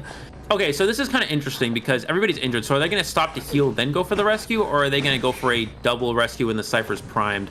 Something you have to consider is Gardener does not have borrowed time. So Gardener cannot actually be the one to go for that play. Now, what is Mushin? He's actually going to go for Gardener. No, this is actually correct because he knows the Gardener doesn't have borrowed time. He knows he has Tide Turner and Broken Windows because he saw the Tide Turner rescue earlier on, and he also saw the Broken Windows being utilized. So he's going to just go ahead and leave and go for that. And the survivors will have to go for the endgame pop here, I believe. Yeah, I mean the question is why was the Gardener just running in the open there, just like in front of Mushin? So kind of curious play from the side of Omni, and now Honor will take the second kite. Yeah, potentially. potentially. Looks like he's gonna try to find where the survivors are. Just gonna set up his coffin on the dungeon here. And Mushin is gonna have teleport back in 5 seconds. I don't think they get, if he teleports right away, they won't get the gate open. But it looks like he's gonna teleport. Gates, yeah, it's not open. It's a little bit short here for the survivors. Airplanist can, he's gonna try to take the coaster in time. Can he get on with him? He does get on with him. Let's see where the coaster drops him off here, because Honor's gonna push for the exit stop. gate. I think Juan actually closed the second stop just now when he came for the first rescue by the Gardener, and now it will go all the way to the third stop. His jetpack will be ready. Yeah, but the problem is the Embalmer's not out, so he can't push the dungeon yet. And he gets the hit before the ability, and actually Honor's not out just yet, but I think he can actually just go to the other gate, as the other gate is pretty much prime. I'm interested to see why the cheerleader left, because now he can freely commit to Honor here without worried about the cheerleader rescuing. But I actually think it's not going to matter, because he should be able to make that gate in time here. Yeah, 95%, very close. Our police could have potentially made it, but he didn't ultimately. And now Honor will just open up the gate. There's no teleport, and it should be a GG tie situation for the side of FZN's Hunter Motion as well as Omni survivors. So the Gardener will be forced to go to the God kiting cipher. So if the lawyer opts to kite there, he might run into the Gardener decoding. So you have to be careful of that. But yeah, we'll see what happens. Of course, we are going to have the second half of the first round of Omni versus FCN in the first qualifier finals match. I'm Eli O, joined with Chocho. We will be bringing you the live commentary for this COA qualifier matchup.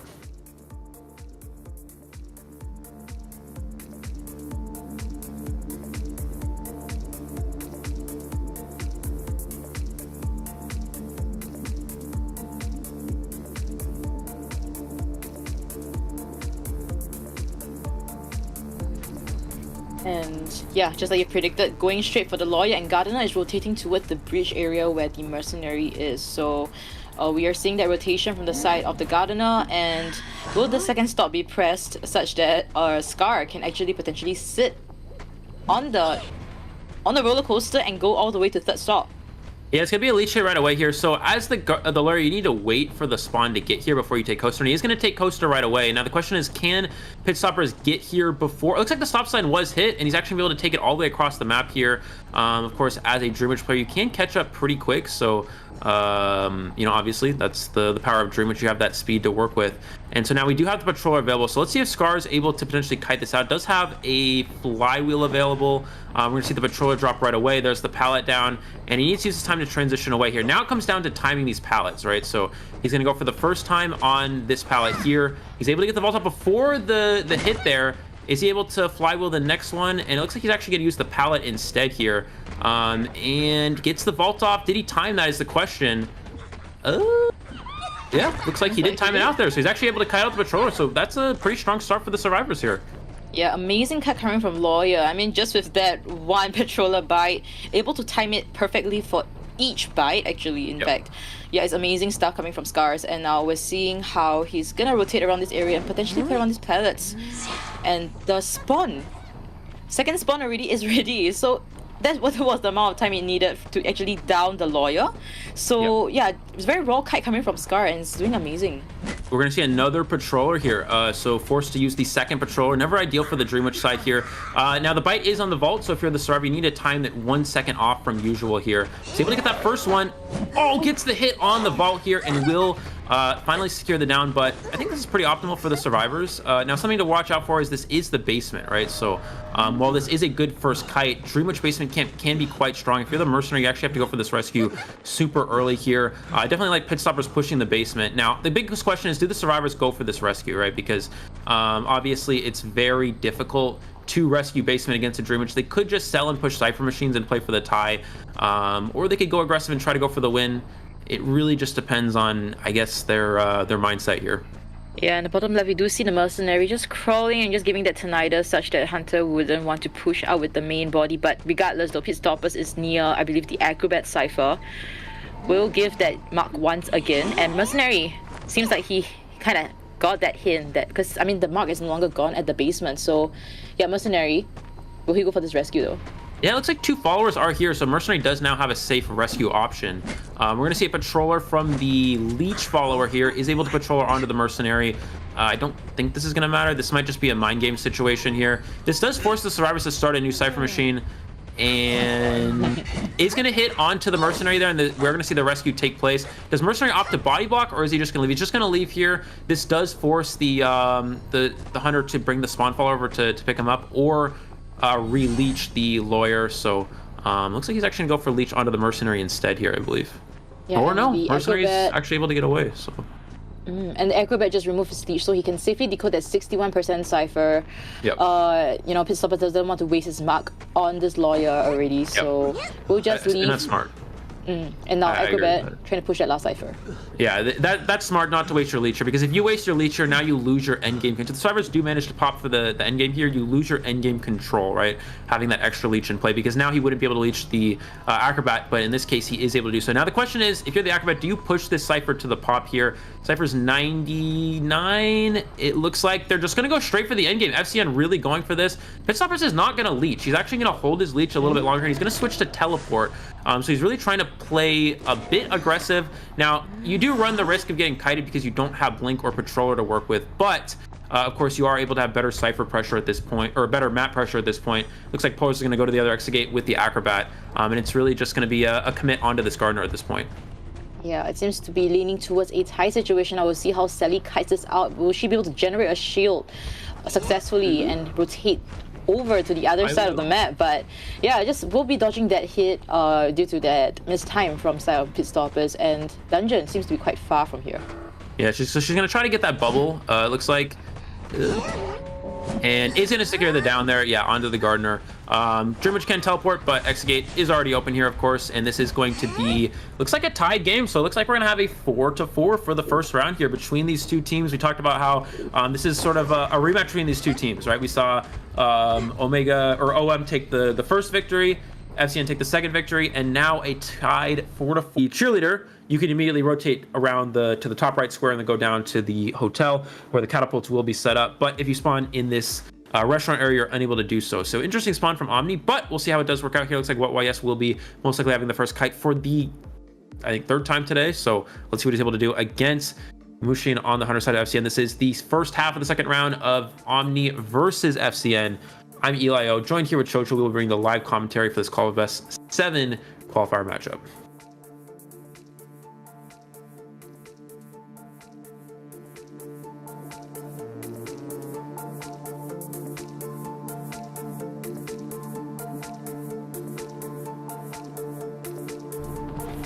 Right, so heading straight for that cheerleader already. Oh, she runs into the Hunter?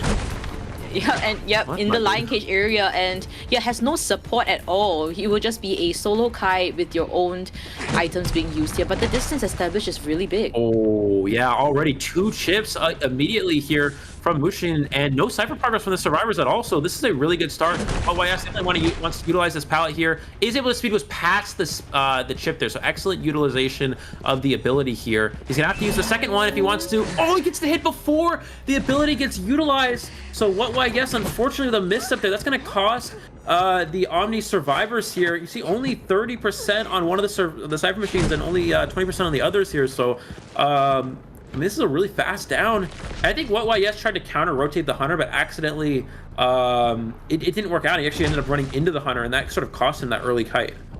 Yeah, and like the moment Cheerleader was down, the ciphers added together was only 50%. So 50% out of the 500% that you have to decode is extremely detrimental for the side of survivors. Yeah. One, trying to give that year mark. Don't think they're trying to go for this rescue anymore. But Eli, your thoughts on the choice of just selling the Cheerleader now? Yeah, good math, Chocho. That was good, quick math. Looks like we're gonna see the Mercenary pressure this rescue. I think you don't really want to save this, because if Mercenary, as Mercenary, you don't want to get free presents. You also don't want to accidentally get stuffed, right? That's pretty much worst case scenario. Mushin's gonna look around. You can see 2 Stifers moving. Looks like he's gonna push for the save here. Okay, if you're the survivor, you have to be careful. He does have Blink to work with. He's gonna, nope, we're gonna see the chip instead here. They're gonna get the rescue off and gets the hit onto the Mercenary. So beautiful rescue here from the survivor side. We see what YS immediately utilizing the ability. Mushin does have Blink to work with, but he's just gonna go ahead and walk around this area here. And what YS unfortunately is on cooldown for his what is that? The cheer ability. So he's not going to be able to use that here. And yeah, but he's just going to try to stay alive as long as possible. Still has flywheel, so he could flywheel this next chip. Has to be very careful. Going to drop down here. Of course, acknowledging that Mushin cannot use the chip there. There's the chip, flywheeling that, and he's able to stay alive even longer. So WhatWayS definitely doing a good rebound kite here. He's going to use that speed boost as well. And yeah, just going to keep the kite going a little bit longer. Yeah, I mean, the rebound kite right now is a lot longer than his first initial kite, but I think he will see the down over here, and the Cyphers are looking a lot more healthier. They took the time to heal up Mercenary as well. Yep. What should be the focus point from now onwards, Eli? Well, the rescue from the Mercenary was crucial. The fact that Mercenary was able to get the rescue off with only one hit is very good. It means he took no chips, did not feed any extra presence, and also the rebound kite from the Survivor was also very optimal. Now, the question is, Mushin have Trump card, right? So he still has a straight to work with, which gives him a lot of options if he has Trump card. If not, he's stuck with just utilizing the blink here. It looks like he is going to find his next target with it, which is going to be the Acrobat at this point. Cyphers are a little bit behind here, of course, because the first kite was a bit short, but they have managed to make up some time at this point. Yeah, and on trying to kite out Mushin's full skull, one quarter hit and Mushin will be second skilled, but we'll just take that hit. I think that might have been a slight misstep from Honor here. He could have definitely used that flywheel. Mushin's gonna go ahead and blink through the wall here. This forces Honor to transition to this pallet. And Mushin is at full presence at this point, so Honor needs to be very careful. He needs to utilize his flywheel properly here. He's going to use the flywheel early and actually gets the down. Mushin was able to bait it out by pulling back the pickaxe because, of course, the animation is quite similar, so you have to be very careful as the Survivor there. They are going to pop 2 Cyphers, and they have progress. Or no, they're not going to pop 2 Cyphers. They're going to pop 1 Cypher, but they have progress on 2 others here. And they have 50% on the last one. But unfortunately, with no Tide Turner and the Cyphers being very far spread out, it's going to be quite difficult for the Survivors to actually get these done. Looks like Mercenary is going to be able to pop and then potentially go for the rescue. This next rescue is going to be the game-changing rescue. If Mercenary gets this off without getting double hit, Survivors could potentially tie. If he gets double hit, I think it's going to be very difficult for them. Oh, but just heading straight for that hit, I think he can get another quarter health onto Juan. We'll see if that happens. Oh, but no, the double situation hit does happen. Honor does establish that distance, but now with the red bomb, it will kind of slow things down. It's gonna slow things down a little bit. Honor can get to this window, and I guess the good news is Honor could potentially rebound kite as he does have the mud bomb to work with here. Let's see how he utilizes. This is very important for him. He's gonna utilize it here. And now he's going to use this to transition away. So Honor doing a pretty good job here, actually not giving any chips and also not giving any free hits in the process. But he's kind of running in the open a little bit. Can he get his red bomb back in time? Looks like Mushin's going to go for a charge attack. Misses the charge attack, which means Honor does have the red bomb to work with here. But he's actually just going to run to the corner here, which actually may be enough here as the Cypher Machine is 80% at this point. And the Mercenary can get back up here as well. Yeah, I guess Mercenary will be coming for this rescue again. Has already expanded self-heal, so we'll see whether Mushin does capitalize on that fact and try to get more kills in this round. So, seems like he didn't spot out the Tinnitus of the Mercenary coming through from the side. He will now. Yep. See how he plays it out. He's just going to hit the Mercenary here. Mercenary is going to be able to make the rescue in time. They're going to actually just go immediately for the Cypher pop. It looks like he's going to target the Acrobat at this point. And this red bomb is actually really important because it allows Honor to continue to kite in this area, and it also stops the cooldown of the trait here. Again, we're not sure if Mushin has Trump card or not. We're gonna see the chip there. There's the flywheel, but he misses the flywheel. He's able to secure the down onto the Acrobat. Now the question is, can Mushin chair and teleport here? Again, we don't know if he actually has Trump card or not. That's gonna be important. Oh, the Survivor leaves the exit gate. The Survivor leaves the exit gate, so this gives Mushin some time to potentially go for an extra kill here. Interesting choice here from Agramont. But it seems like Mushin does not have Trump card. He's looking though. He's looking at the other side of the gate. Can he put? Yeah, it seems like he does not have Trump card, and he has to manually walk all the way there. Juan still trying to push for that gate, but we'll now rotate out of that area. He makes it. Yeah, I don't think he makes it here. Looks like he's just going to go to the exit gate here. We do have one more elbow pad from this Mercenary, so I think the wall is going to break here. But he's going to blink over the broken wall, and he does secure the down anyway, so I think maybe he forgot that the wall was going to break there. I'm not really sure, but yeah, I mean, it did allow him to secure the down, so that's very important. Agramont will be able to make it out of the exit gate here, I believe, at this point. So this is going to be a single Survivor escape. So this is actually very optimal for Omni, considering that the first down was very, very fast. So the fact that they're still able to get one out the gate is go for this 4-kill. Definitely a good hunter to play against this comp. There's not really any direct Breaking Wheel counters here. This is more of a comp built for Opera Singer, but of course Breaking Wheel, a do or die hunter, right? It's a high risk, high reward hunter, but in this case, as Omni, you got to be risky. And for FCN Survivors, they're really just looking for a tie here. So here we go. We have the second half of the second round. This is Omni Hunter side versus the FCN Survivors of the Call of Abyss 7 NAU qualifiers. I'm Elio, joined here with Chocho. We will be bringing you the live commentary for this match.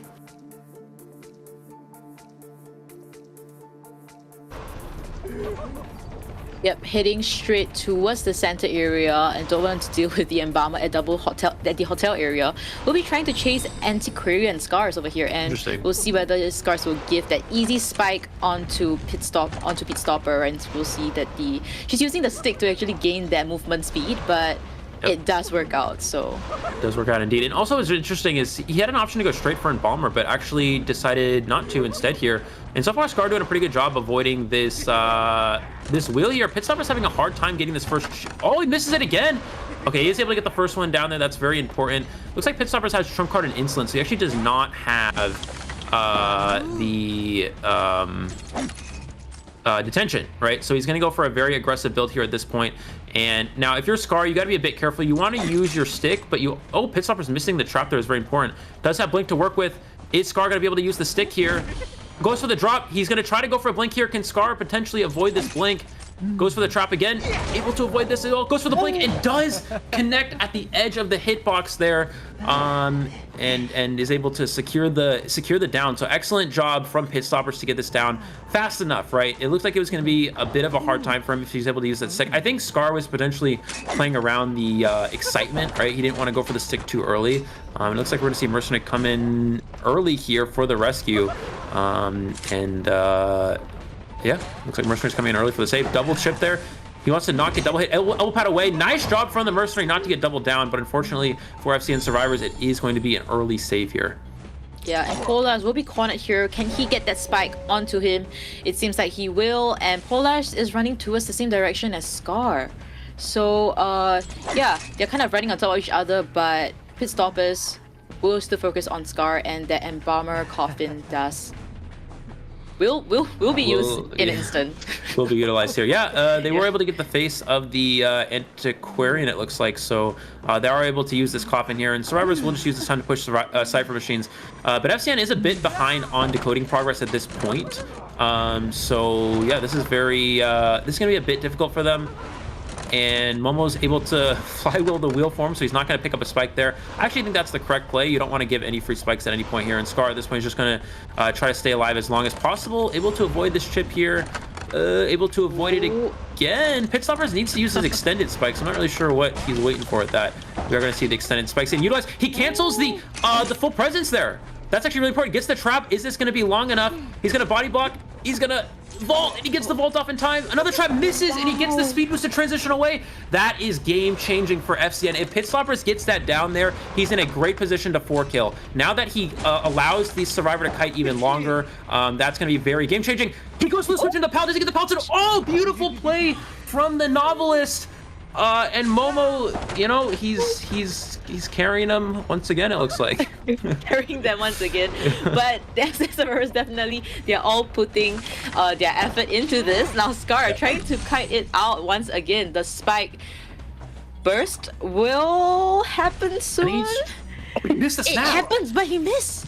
Oh, but he does get the trap here. That's going to secure the down. So that's crucial for Pitstoppers to get this down. If he missed that trap there, those Cypher Machines would have been most likely ready for the end game pop here. Now, this game is not over yet for Pitstoppers. He does have enough time to get to at least one of these Cyphers before they pop. And he also does have trump cards still available. So FCN Survivors need to be very careful that they don't give away anything too free here. And Embalmer still has... I think Embalmer's flywheel, right? Oh, we're not actually sure here, but I guess we're gonna find out in a moment. Time will tell. And now Sally trying to kite it out over here. Does not have any coffin to work with anymore. 70% Cypher on a standstill. It seems like they will be pushing it now by Novelist, and Mercenary will be coming for the rescue. Yeah, so Pitstoppers can do two things. He can share, or he can just go to the Cypher. Looks like he's going to go for the Cypher instead. And it's actually not going to be ready. Momo's going to leave this a little bit early here. Yeah, that trap from Pit Stoppers after the misstop was crucial. That was actually completely game-changing.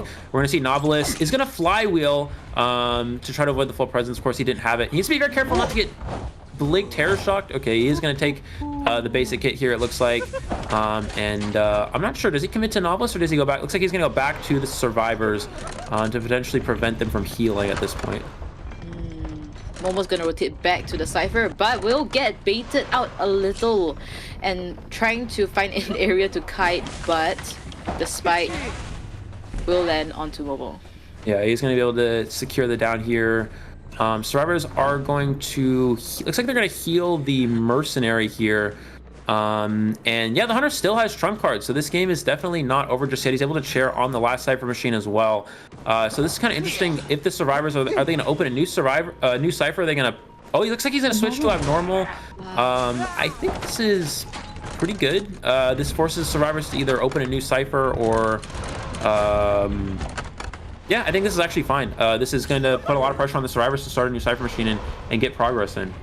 Yeah, a little bit more challenging compared to just now. And now, I mean, the lucky thing is that the three Cyphers are actually quite far away from each other. So that's actually looking pretty good. Now, Mercenary seems like he will possibly be down here. We'll have to see how accurate the trap is. And he is able to, yeah, he is able to get the hit onto the Mercenary. Mercenary does still have self-heal to work with here. So now it's just going to be, what is Pit Stoppers opt to do? Is he gonna go to the... he's going to go to check one of these other Cypher machines, in which he does actually find... Oh, getting stuck a little bit. Oh, getting stuck here, and he actually wastes the extended spikes, unfortunately. So it looks like he's going to go back for Mercenary, maybe go for the chair here. No, he's going to go look for the Novelist, but Novelist is actually not going to go to the Cypher machine. Momo hiding out here. Does he get found? Oh, looks like he did see the Novelist hiding away here. Oh, he's going to switch to cancel the full presence, and he actually does not get the trap. So, yeah, looks like he's able to stay alive a little bit longer here. He's going to flywheel, but the trap does miss. Back into wheel form here, and it looks like he's going to go back to the Cypher machine that the Embalmer is at.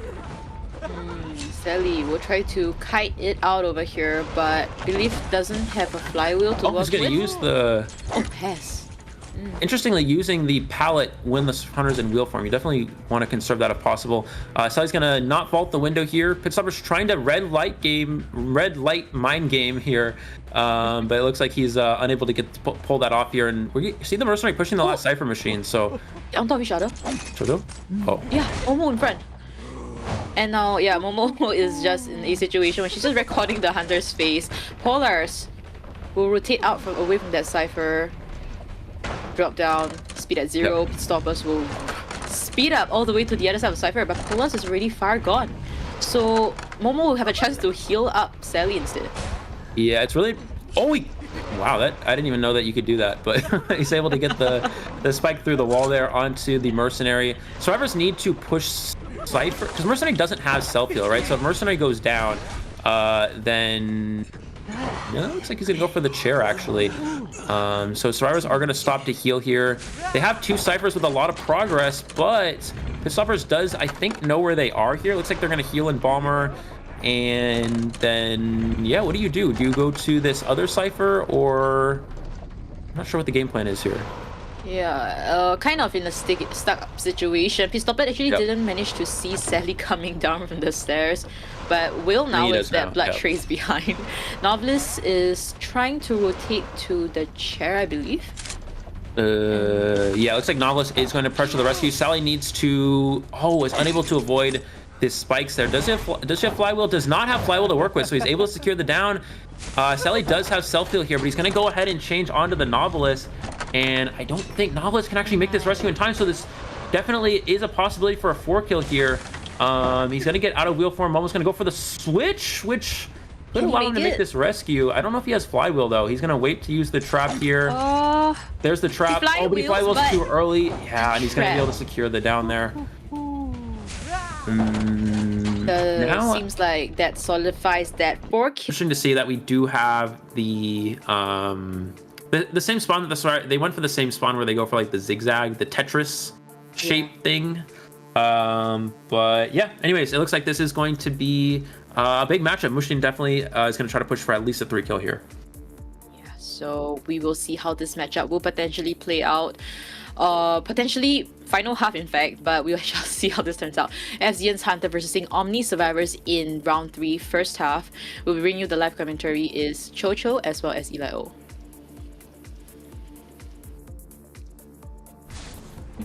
All right, here we go. First chase target is not going to be the painter. Actually, he's going to go for somebody else this time, it looks like.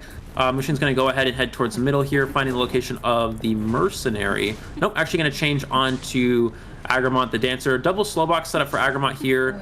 Is Mushin going to take down the boxes? It looks like no. He's just going to continue after Agramont. We see them drop the pallet here with the slow box down. I don't know if Mushin will break. He is going to break this. Dancer is going to not transition. He's actually just going to... they're actually just going to stay here and continue in this area, looks like. Yeah, kind of Agramont able to get that hit connected onto Agramont, and now with the slow boxes it was slow motion down slightly. The pirouette is coming, and Agramont successfully. You kind of see how like the slow boxes against an opera singer doesn't really do too much. Yeah. Mushin actually has abnormal.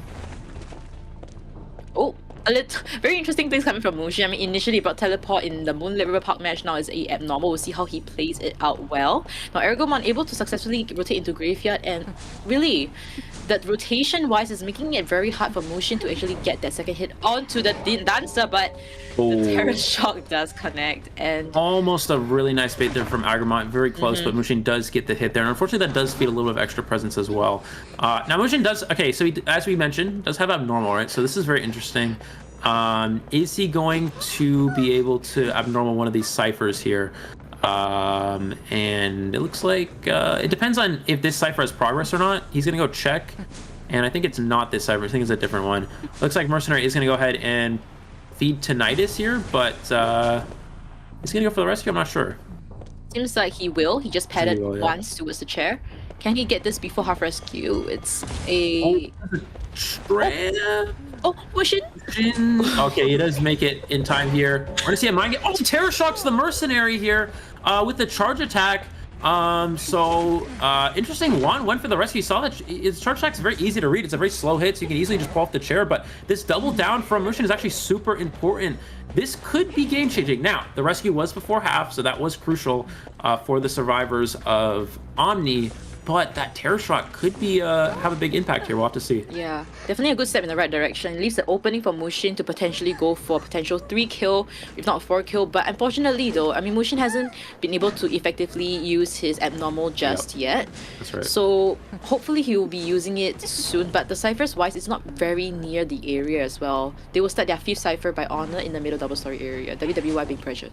Yeah, does he see the painter here? I think he does see the trail of the painter. He did see the trail, so he saw the painter feeding Tinnitus. But painter's actually not going to go for the save. He's just going to feed Tinnitus and leave here. So now Mushin, the question for him is, does he chase here, or does he teleport away, or does he go for the slow box break, or does he go for the magician? A lot of options. The abnormal play here he can abnormal. Yeah, he can abnormal this cipher actually. Now that I think about it. Oh no, he's gonna. Hey, they rescued. They managed to rescue. Oh, they managed to rescue. Oh my god. No wonder Mushin was a little bit hesitant to go back, but right now they're actually healing up. So Mushin is actually in a very lost situation from the advantageous position that he was in. Now he's back to square one. Agramont they don't get the heal off though, unfortunately. They need a body block. Oh, they don't get the body block though. That was really important. Painter was able to get the body block, potentially use a painting to help support. Okay, so this keeps Mushin in the game, right? That actually looked really good for the Hunter side, and then now it's good for the Survivor side. So Mushin has an option to go to the Cypher. He might try abnormal, but they can't actually pop in time. So now it's going to come down to the last Cypher machine here. Mushin, of course, will have trump card to work with, and he can... Huh, interesting. Is he going to chase, or is he going to teleport away? Looks like he's going to chase first here. Unable to use the abnormal throughout the entire match, kind of unfortunate. Now Magician will take the second kite, full health, so we wouldn't be seeing a instant down situation. We'll be using one of his sticks, but WWY will be pressured at the cipher. Yep. And will he use the abnormal? Looks like he is now going to use the abnormal. This does put his trade on cooldown, but I think this is okay for the Survivor side, because this leaves him out of range of using the teleport for some time, for the time being here. Looks like we're going to see the first painting there, trying to distract the Hunter. I don't think he can avoid this hit. He does have Flywheel. He's going to Flywheel here and avoid that hit. That's really important for the Survivors. Yeah, I take that back. WWE is performing exceptionally well in this round. I mean, with the backdoor rescue and now that flywheel, definitely one of the consistent players that we're seeing here when it comes to kiting. And now Juan will be pressured at the Cypher once again. They are decoding their 6th Cypher at the fake gate just now, but Mercenary kind of double back to that Cypher. So quite an interesting play from the side of Omni. But teleporting back Mushin will be faced with the Magician in front of him. They kind of have two, he does miss the shadow there. They kind of have two Cyphers in a bit of a weird position. He's going to get a hit onto the Magician there. And he's going to change back to the Cypher Machine. They kind of need to open the Fake 8 Cypher, right? But they don't have any Survivor near that area. If they kind of just do these two, it's going to be very difficult to pop these. Looks like Mushin's going to go for potential hit on... He makes sure... Okay, he doesn't want to get too far away. He's just going to teleport back. And yeah, just continue to pressure the Cypher, it looks like. Yeah, so... Honor will try to take on this kite, but and normal will be out in about 10 seconds.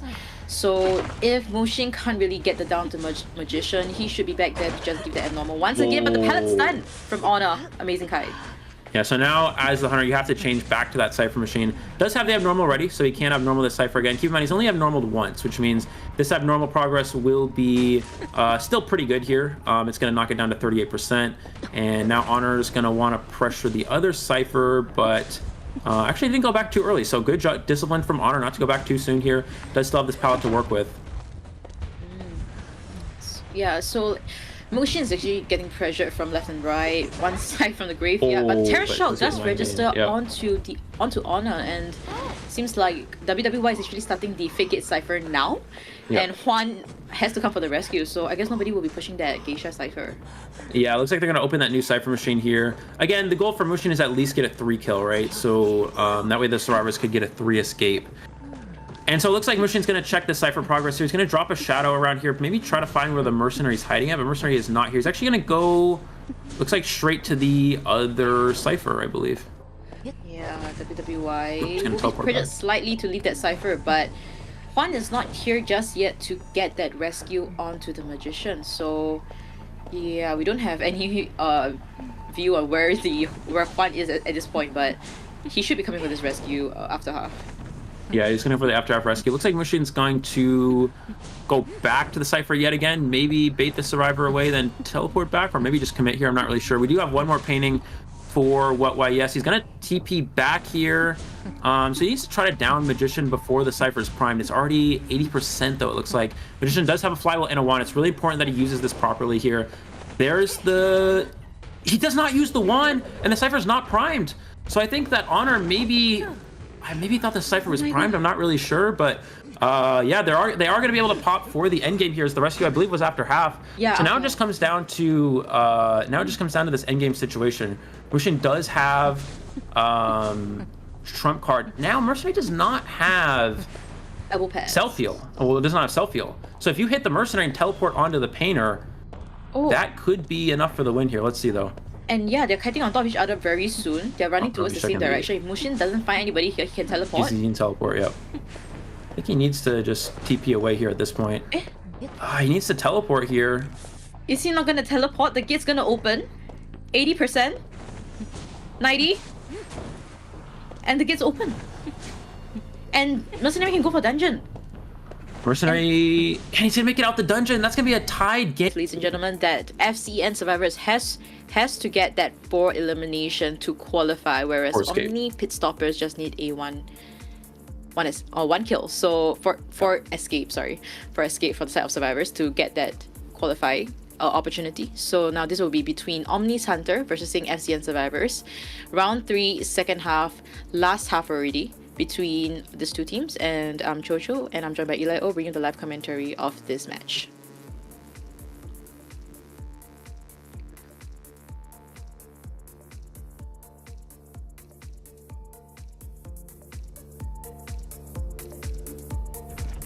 All right, so it looks like we're going to see Dreamwitch is going to rotate under the middle 2-story here. Does he go for the Survivor in middle 2-story, or does he go towards Graveyard? It looks like he's actually going to opt for the middle 2-story Survivor, which in this case is the Cheerleader. Cheerleader needs to be a bit careful here. She doesn't... Oh, does she run into the follower? Okay, no, she's going to use the speed boost. Maybe a bit prematurely here, but can transition away here. Needs to make sure you don't give a hit to the follower. Needs to use another speed boost here. does use the speed boost just in time. That's actually extremely important because again, you never want to give any free spawn follower hits. It looks like we are going to see the patroller get utilized here, so this is a pretty difficult position to kite out the patroller. I think we'll probably just see a spawn follower hit, and Cheerleader's just going to take this hit and rotate away here, making sure they're not going towards graveyard, just because obviously there's a survivor in that area, it looks like. So we'll be rotating towards the center area. Hopefully it doesn't down in the center area where Dreamage can potentially map control. So now putting down another patroller. Will Sally be able to get this hit? Will she be able to kite this out though? Looks like no, not able to do so. Able to get the down here with the spawn follower. That's a pretty important play here. And I wonder if Cheerleader had flywheel or not. I'm not actually sure about that, but it looks like he's able to share over at the Geisha Gate area. Still pretty decent Cypher progress nonetheless here. Pissloppers needs to make sure he leeches someone to at least get some Cypher pressure down. It looks like he is finally able to get the leech. 3 Cyphers do pop though for FCN here. And I thought it hit him. Did it not hit him? Oh, no, he did not. I actually thought that hit him. Same. It looks like we're going to see the rescue here from the Airplanist. We're going to see the rescue onto the Cheerleader here. Does have a speed boost to work with, as well as a second one pretty soon. We're going to see the speed boost get utilized now. But I don't know if this will be enough for the Cheerleader to get away. It kind of just depends. Oh, wow. Oh, the follower gets hit by the tram and actually gets another speed boost back. So that was actually, I think, pretty important here. We do still have Blink for this a Blink trait swap available, so Sally needs to make sure to use that speed boost before the Blink comes into becomes a possibility here. And I mean, speaking of which, right now we're looking at the Cyphers, right? It's looking extremely healthy. Sally is gonna be down possibly at the graveyard area, and she's still trying to kite it out. Doing an excellent job, and I believe the Blink may potentially be used here once his pellet's down. Yeah, there is the Blink here. That's going to secure the down here. Again, we're not really sure what the trade is for the Cheerleader. I'm not sure if they have Blink or not. Oh, but the problem is the basement is here. So we might see him try to push for the basement here. And this is going to be a very difficult rescue because they don't have a stable rescuer for the second save here. So I think that basement could be pretty game-changing. It looked like the survivors would have had enough Cypher progress, but now not too sure at this point. Looks like if you're the hunter, I think you just kind of camp out this basement as best as possible. I wonder if Patient has Tide Turner. That's gonna be very interesting to see. I hope so. If he does, though, it might potentially change how this game might play out. Yep. Last Cypher is at 70% already. He's so Momo, Blink, so you have to be I don't think he can careful make it. Oh, he gets the hook here, but I don't think he's gonna make it in time here. It's gonna be a little bit short of this rescue, and that is going to be one survivor elimination, which means that Omni is going to secure the victory here. And it looks like Momo is gonna be placed on the Archer, of course, just gonna play things out. But yeah, able to get that one kill. Last Cypher Machine is primed at this point. Yeah, looks like we're gonna see the chair in the basement here. Maybe they might just pop. It looks like Prospector is gonna try for a rescue here at this point. Yeah, really unfortunate situation that we're seeing here. Unable to get that rescue as well. Basement chair too. Polas unable to get the attraction stunned up really well, and we'll be heading down. We'll see whether it's gonna be a double down situation, but seems like it will be, and the rescue does happen. But there's another spawn upstairs, so and the down happens. Yeah, the down does happen. It looks like that was so what happens? The patient used. So I guess the patient had fly. I guess they both had flywheel. The only person with Tide Turner was the Airplanist. Looks like he's going to get a leech onto Polar's here. Polar's does not have flywheel to work with, but does still have one magnet. And the question is, does Polar's leech have Blink? I guess it would because he hasn't. Oh no, it does. It's okay. So it's on 50-second cooldown. Trying to go for a mind game here. Does not have Blink to work with. It is on cooldown here, and actually just going to drop the patient here. We're going to see Polar's is going to get trapped in this back area. What can he do here? Only has one magnet. A magnet in a dream. Magnet in a dream, indeed. And yeah, Polas will see that down from his from his spawn. And Aeroplanius actually opened up the gate, but will be rotating towards the center area, trying to potentially help out. Question mark. So, Patient expanded self heal, and we'll be playing around this area without any items. Yeah, it looks like we're gonna see. You need to make sure you chair the Prospector without struggling free here. Does manage to get the chair here. So at this point, the Airplanist is going to want to pressure the rescue. Detention is almost out, so they can actually wait detention and then rescue the Prospector. Or you can wait for Momo to get hit and then rescue when the survivor gets hit here. There's the blade that's secured the down, but I think airplanes are just going to want to wait until detention runs out at this point. So Scar is just standing upstairs. 20 seconds before detention's over. Can pit stoppers get this hit before detention ends? 15 seconds left. But it seems like Scars will just hit for the gate, exit gate. Patient does not have self-heal anymore, and it's AGG situation. Pit stopper securing a 3-kill using his Dreamish. And congratulations to Omni for qualifying for COE 7 NEEU global stages and representing the NEEU region. And Eli, any words you have?